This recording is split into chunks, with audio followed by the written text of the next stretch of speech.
बहुत सी बातें सुन रहे होंगे। अब धर्म को लेकर तो लोगों में आस्था कम ही नजर आती है, लेकिन इसे लेकर बवाल बहुत मचा है। भारत जैसे बड़े देश में लगभग 80% ऐसे लोग हैं जो इस धर्म में विश्वास रखते हैं। वहीं धर्म के नाम पर कई लोग समाज में गलत बातें फैला रहे हैं, जिससे एक धर्म का आदमी दूसरे धर्म के आदमी को अलग ही नजर से देखता है। कोई धर्म को लेकर कुछ कहता है तो कोई कुछ, लेकिन आखिर में सोचने वाली बात तो ये है कि क्या है सनातन धर्म का असली इतिहास, और कई लोग अपने हिसाब से ही इसका प्रचार तो नहीं कर रहे। अब मित्रों, सनातन का मतलब है जो हमेशा के लिए सच हो। अब जिन भी बातों का सच्चा महत्व हो वो सनातन कहलाता है। जैसे सच सनातन है, वैसे ही ईश्वर सच है, आत्मा सच है, मोक्ष सच है, और इस सच के रास्ते को बताने वाला सनातन धर्म भी सच है। वो सच जो अनादिकाल से चला आ रहा है और जिसका कभी अंत नहीं होगा, वही सनातन कहलाता है, जिसकी ना तो कोई शुरुआत हो और न ही अंत। यही सनातन धर्म का सच है। अब मित्रों, वैदिक या फिर हिंदू धर्म को सनातन धर्म इसलिए कहा जाता है क्योंकि यही एक ऐसा धर्म है जो भगवान, आत्मा और मोक्ष को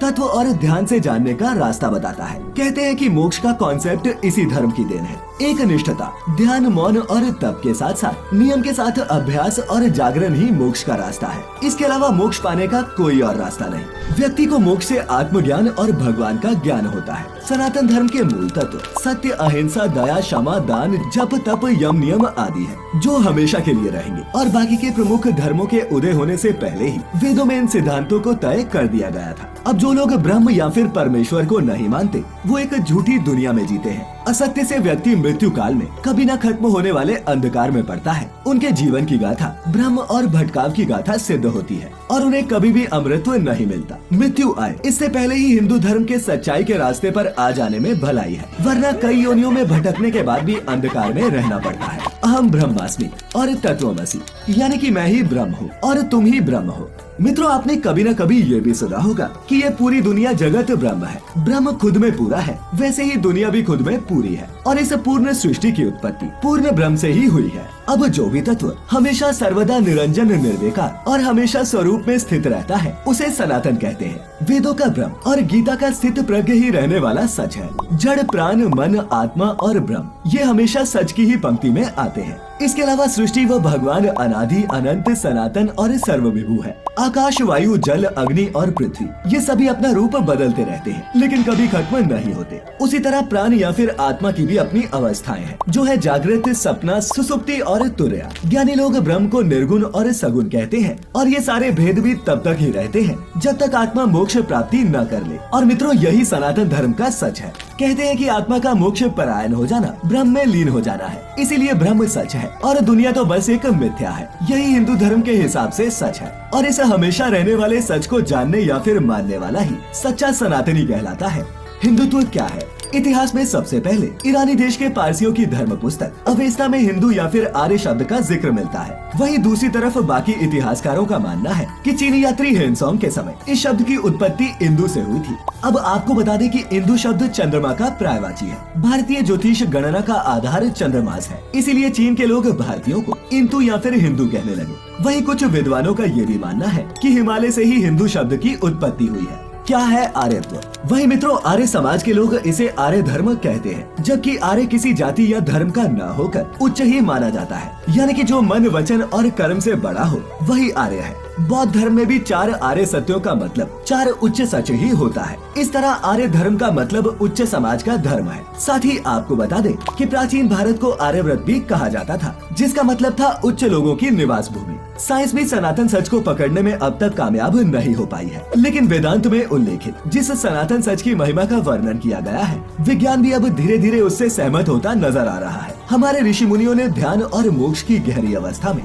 ब्रह्म, ब्रह्मांड और आत्मा के राज को जानकर उसे साफ तौर से बताया था। वेदों में ही सबसे पहले ब्रह्म और ब्रह्मांड के रहस्य का राज खोला गया और मोक्ष की धारणा को तय कर उसके महत्व को समझाया गया। मोक्ष के बिना आत्मा का कोई महत्व नहीं, इसीलिए ऋषियों ने मोक्ष पाने के रास्ते को ही सनातन मार्ग बताया। सनातन धर्म के सच को जानने वाले अलग अलग काल में कई ऋषि हुए। इनमें से कुछ ऋषियों को दृष्टा भी कहा गया, यानी कि उन्होंने सच को जैसा देखा वैसा ही कह दिया। इसीलिए सभी ऋषियों की बातों में एक जैसी समानता है। जो ऋषि मुनियों की बातों को नहीं समझ पाता वही उसमें भेद करता है। अब भेद तो भाषाओं में हो सकता है, अनुवादकों में हो सकता है, संस्कृतियों में भी हो सकता है, परंपराओं में, सिद्धांतों में भी, लेकिन सच में कभी अंतर नहीं होता। वेद की माने तो भगवान अजन्मा है, उसे जन्म लेने की जरूरत नहीं। उसने न तो कभी जन्म लिया है और वो न तो कभी मरेगा। अब भगवान तो एक ही है, लेकिन देवी देवता कई हैं। उस एक को छोड़कर बाकी के आधार पर नियम, पूजा, तीर्थ जैसे कर्मकांड को सनातन धर्म का भाग नहीं माना जाता। अब मित्रों, आप भी जानते होंगे कि हिंदू धर्म को दुनिया का सबसे पुराना धर्म कहा गया है। भारत की सिंधु घाटी सभ्यता में भी हिंदू धर्म के बहुत से चिन्ह मिलते हैं। ये धर्म ज्ञात रूप से करीबन 12,000 साल पुराना है,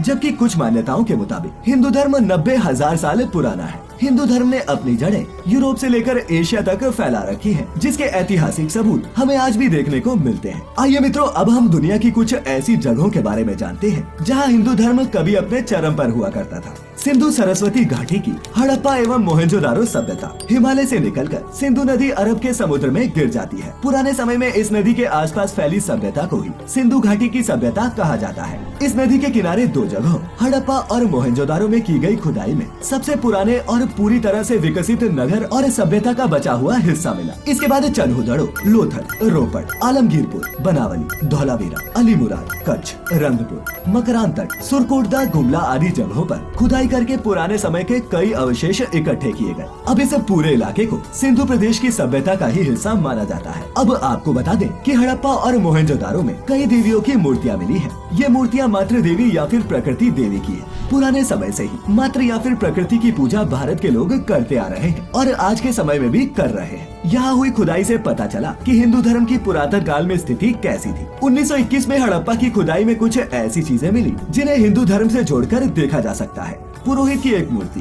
बैल, नंदी, मातृ देवी, बैलगाड़ी और ये शिवलिंग, ये सब कुछ खुदाई में मिला। सन 1940 में खुदाई के दौरान पुरातात्विक विभाग के MS वत्स को एक शिवलिंग मिला जो करीबन 5,000 साल पुराना है। बाली के प्राचीन मंदिर। अब मित्रों, बता दें कि इंडोनेशिया भी कभी हिंदू राष्ट्र हुआ करता था, लेकिन इस्लामिक धर्म के आने के बाद ये देश आज मुस्लिम देश बन चुका है। शोधकर्ताओं के मुताबिक जहां आज इंडोनेशियन इस्लामिक यूनिवर्सिटी है, वहां कभी हिंदू मंदिर हुआ करता था जिसमें महादेव और गणेश जी की पूजा की जाती थी और यहाँ से एक पुराना शिवलिंग भी मिला है। इंडोनेशिया का ही एक द्वीप है बाली, जहाँ आज भी हिंदुओं की संख्या काफी है और यहाँ के हिंदुओं ने अपने धर्म और संस्कृति को नहीं छोड़ा। यहाँ पर एक इमारत के निर्माण की खुदाई के समय कुछ मजदूरों को मंदिर के अंश मिले, जिसके बाद ये इलाका बाली के ऐतिहासिक संरक्षण विभाग को दे दिया गया, जिसने खुदाई करने पर यहाँ एक बड़ी हिंदू इमारत को पाया जो कभी पहले हिंदू धर्म का एक प्रमुख केंद्र था। यही विशालकाय मंदिर आज बाली द्वीप की पहचान बन चुका है। इतना ही नहीं, बाली में हिंदुओं के कई पुराने मंदिर है। यहाँ एक गुफा मंदिर भी है जिसे गोवा गजा गुफा और एलिफेंटा गुफा कहा जाता है।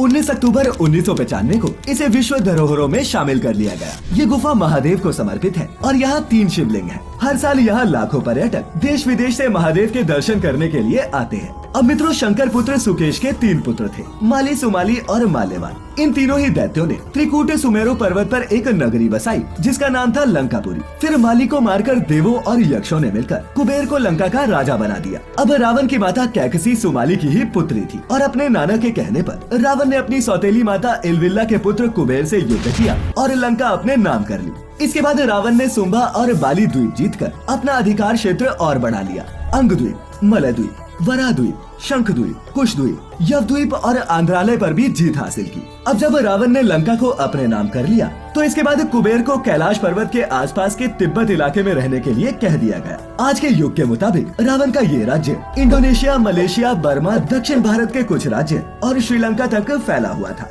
वेटिकन शहर का शिवलिंग। अब सनातन धर्म के जानकारों का तो ये भी मानना है कि वेटिकन नाम तो वाटिका का ही बिगड़ा हुआ रूप है। वैदिक काल में ये जगह भी सनातन धर्म का केंद्र हुआ करती थी। यहाँ खुदाई के समय एक शिवलिंग भी निकला है जो रोम के ग्रेगोरियन एट्रुस्कन म्यूजियम में रखा गया है। और मित्रों, ये भी कहा जाता है कि वेटिकन सिटी का मूल स्वरूप शिवलिंग की तरह था। इतिहासकार PN ओक ने अपनी रिसर्च में ये दावा किया है कि दुनिया का चाहे कोई भी धर्म हो, वो निकला हिंदू धर्म से ही है। कंबोडिया का हिंदू साम्राज्य। अब आपको ये भी बता दें कि दुनिया का सबसे बड़ा हिंदू मंदिर परिसर और सबसे बड़ा धार्मिक स्मारक भारत में नहीं, कंबोडिया में स्थित है। ये कंबोडिया के अंकोर में है और इसका निर्माण सम्राट सूर्यवर्मन द्वितीय के शासनकाल के समय हुआ था। ये विष्णु मंदिर है, लेकिन इसके पहले के शासकों ने यहाँ शिव मंदिरों का निर्माण करवाया था। अब वैसे तो कंबोडिया में कई हिंदू और बौद्ध मंदिर हैं, जो इस बात का सबूत देते हैं कि यहाँ भी कभी हिंदू धर्म अपने चरम पर था। सदियों के कालखंड में यहाँ 27 हिंदू राजाओं ने राज किया। कोई हिंदू था तो कोई बौद्ध। यही कारण है कि इस पूरे देश में हिंदू देवी देवताओं की मूर्तियाँ बिखरी पड़ी हैं। तो मित्रों, आज हम सब ने जाना हिंदू धर्म का पूरा इतिहास। अगर आपको यहाँ दी गई जानकारी पसंद आई हो तो इस वीडियो को ज्यादा से ज्यादा लाइक और शेयर करें। साथ ही आप इस बारे में क्या सोचते हैं नीचे कमेंट बॉक्स में लिखकर जरूर बताएं। और ऐसी